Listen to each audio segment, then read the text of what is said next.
Sir, nagpahayag po kayo ng pagkadismaya dahil sabi niyo kanina patuloy na sinisiraan, binabati ko si Vice President Sara Duterte. Ano po ang masasabi niyo dito? Opo, doon po kami nasasaktan. Hindi naman po dahil kami po ay nagsisipsip o ano pa man. Kaibigan po namin kasi si VP. At bilang po kaibigan, masakit po na nakikita mo yung kaibigan mo, nagtatrabaho po ng tama, wala pong masasamang sinasabi, pero araw-araw po sigo-segundo siyang sinisira ko ng ibang mga tao. Hindi po namin malaman kung saan po nanggagaling yung galit po na yun sa kanya. Paliwagan lang po namin, pagkaisa muna po tayo. Tigilan na muna po natin pagkakawatak-watak kasi nakakaawa po yung bayan po natin. Marami pong nagugutom, marami pong hindi makakain ng 3 beses sa isang araw.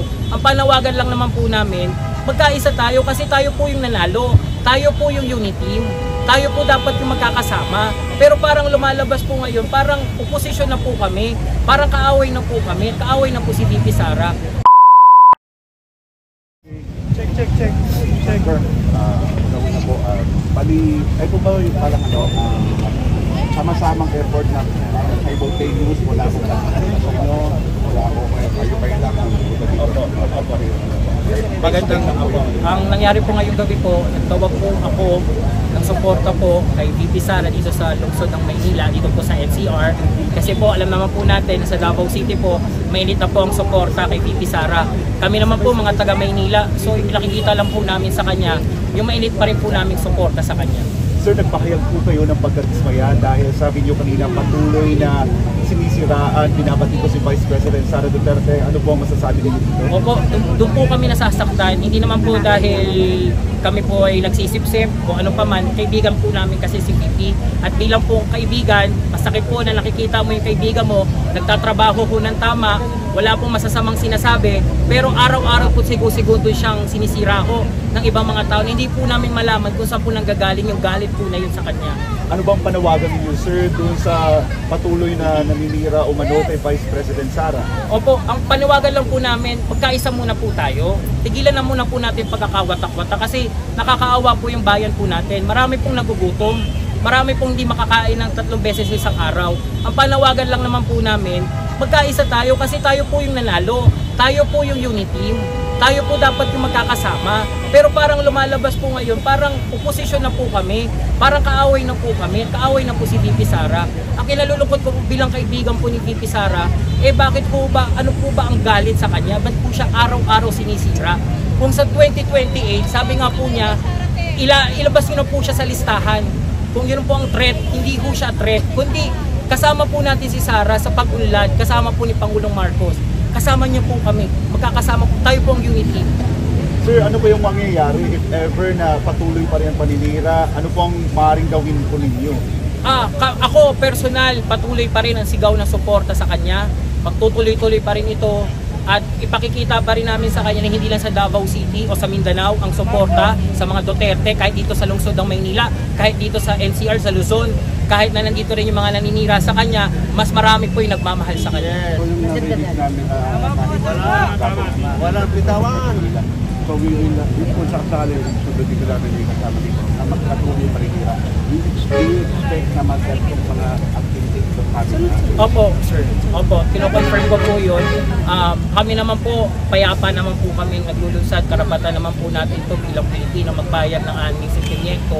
Hanggat patuloy po ang paninira sa aming pinakamamahal na kaibigan, Sara Duterte, patuloy pa rin po kaming sisigaw at ipamamahagi sa mga Pilipino na kami po ay suportado pa rin namin si VP. Poprotektahan po namin siya. So yung panawagan nyo kay President Marcos sa gitna po ng sinasabi po natin na patuloy ang paninira kay Vice President Sara? Opo, ang pakiusap lang po namin kay mahal namin Pangulong BBM, sir, pakitulungan lang po si VP Sara sa mga nangyayaring ito.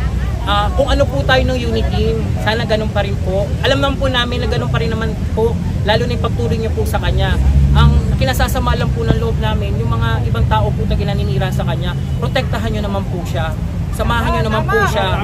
Kasi talaga yung pagmamahal namin sa kanya, ay ganun din po ang pagmamahal namin sa inyo. At tayo ho yung unity team. Tayo ho yung nanalo. Dapat tayo po yung magkakasuportahan. Hindi po dapat maging oposisyon sa paningin ninyo si VP Sara. So last lang po from my end, bilang taga-suporta po ni Vice President Sara, ano po masasabi po ninyo doon po sa mga nananawagan na kailangan nang magbitiw sa pwesto si Vice President Sara bilang DepEd Secretary? Opo. Ako naman po, para personal ko po opinion, nagagampanan naman po ni VP Sara ang kanyang katungkulan bilang kalihim ng edukasyon. Hindi naman po nagtatawag yung mga estudyante na magbigay yung kalihim ng edukasyon. At nararamdaman naman po ng mga estudyante yung pagmamahal niya doon sa mga estudyante. Yung pagbabago ho ng DepEd, ramdam na po nila. Hinihikayat ko po yung mga guro po na nakakaramdam ng pagbabago sa DepEd. Dapat po kayo po rin mismo magsalita para depensa rin po ang inyong kalihim. Kami naman po, kaya pa po ni VP Sara na maglilingkod daw siya at maglilingkod din, suportahan namin siya. At sana man po, Pangulong BBM, magkaisa pa rin po tayo dahil tayo po ang lumihim. Sir, pangalan na lang po natin at anong organisasyon po? Ako po si Daniel Nobleza po ng Inday Sara na Movement, kaibigan ni Sara Duterte. Isa rin po sa mga nagtawag noon ng 2021 ng Run Sara Run. Ako rin po isa sa mga parallel groups ng eleksyon. Isa rin po kami, Uniteam, kasama po si Bongbong Marcos at si Sara Duterte. Kaya po nalulungkot po kami na bakit po nangyayari po itong pagkakawatak-watak na ito. So, isang sigaw naman po. Isang sigaw lang po. Wide lang po, wide lang. Duterte! Duterte! Duterte! Duterte! Duterte! Duterte! Duterte! Duterte! Sara! Sara! Sara! Sara! Sara! Sara! Sara! Sara! Sara! Sara! Sara! Sara! Sara! Nanonood ngayon, milyon-milyon.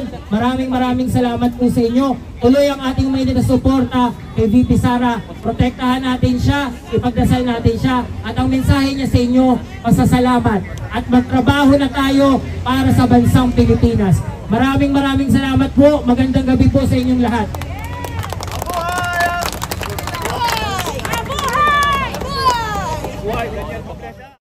Mr. President, kaisa mo pa rin kami sa isang matatag na republika, sa isang bagong Pilipinas. Kaisa mo kami dun. Kaisa mo rin si Sara Duterte. Sana, Mr. President, kung gano'n po noon ng kampanya, gano'n pa rin dapat tayo kainit ang suporta sa bawat isa.